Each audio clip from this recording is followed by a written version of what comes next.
Ladies and gentlemen, welcome back to Tampa Touring. Today I'm going to we'll strap up, we'll suit up, we'll take the my 2022 Road Glide CVO Limited out for a little run now that it's been dyno tuned.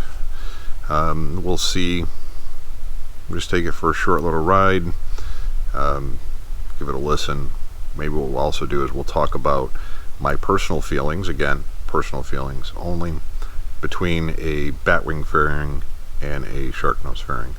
I have my personal viewpoints on it, why one I think is a little nicer than the other for long distance riding, cooler riding, things along those lines. So let's get strapped up. We'll get the camera back up on the helmet and we'll go for a little jaunt. Be back in a few.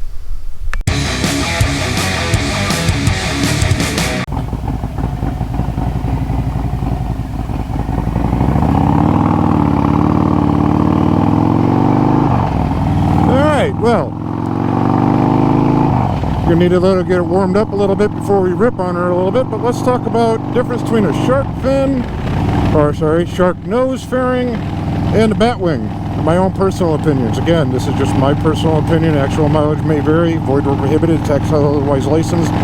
Offer not valid in Alaska or Hawaii. So, one of the things I kind of find on the shark nose. Let's talk about this current bike right here.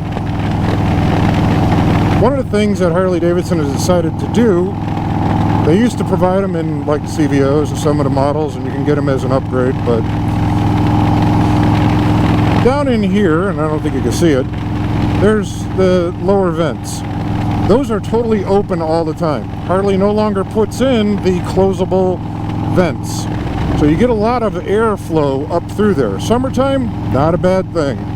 When it's cooler out, not necessarily a good thing. Alright, so that's one of the things that I find is very, very different. I find that the wind flow on a shark nose, you get a lot more wind on you than you do with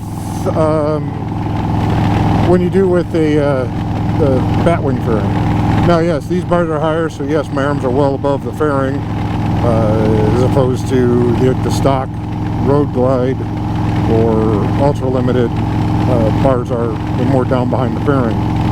You get a lot of side wind. You don't get buffeting, I will say that. Now this windshield is Freedom Shields.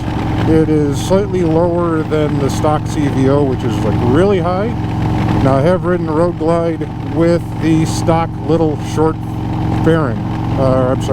Short windshield. That short windshield, man, you just talk about getting hit with wind. It doesn't provide much of any protection. Same thing with that short little Street Glide stock windshield on the Street Glides. I find that the batwing fairing provides a little bit more wind protection, which again, I live in Florida.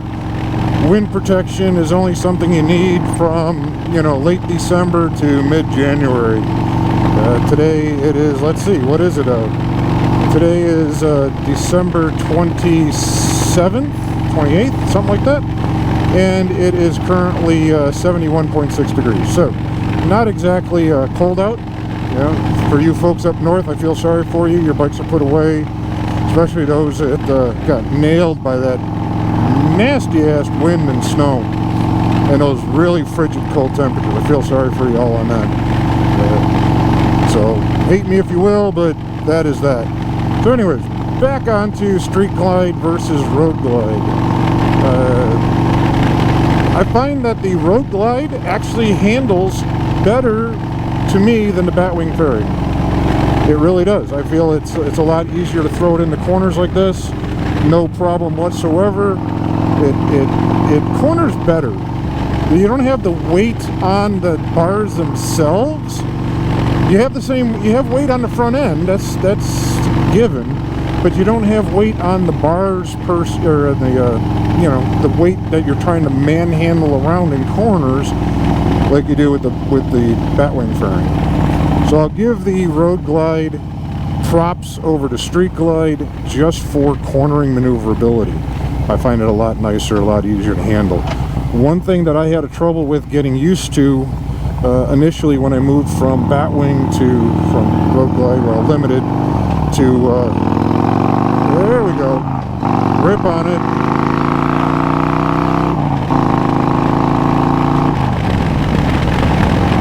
Anyways, back to what we were talking about. I was having a little bit too much fun there.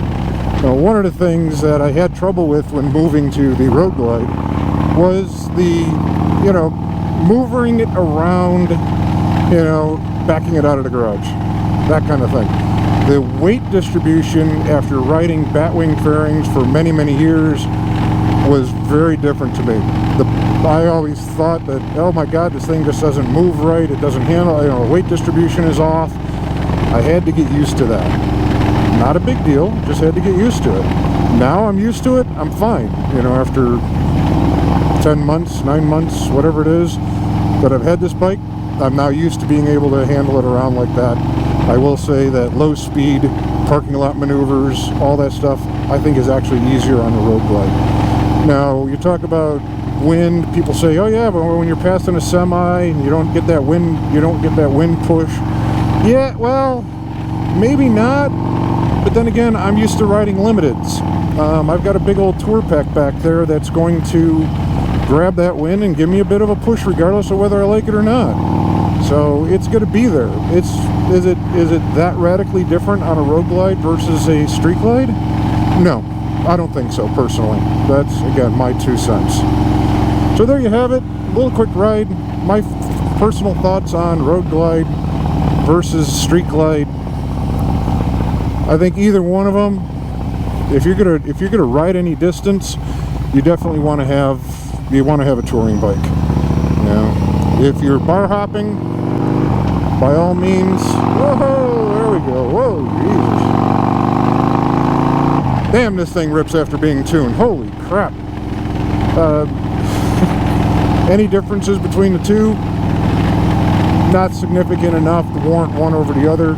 I do find it interesting that the Road Glide is about $1,000 cheaper than a Street Glide. And I think the last time I looked, at least on the limiteds, you know, at the base price. Now you throw in your options and all that crap, RDRS if you want it, all that stuff. But is one better than the other? I don't think so. I think if you've got to ride on a touring bike, go have fun.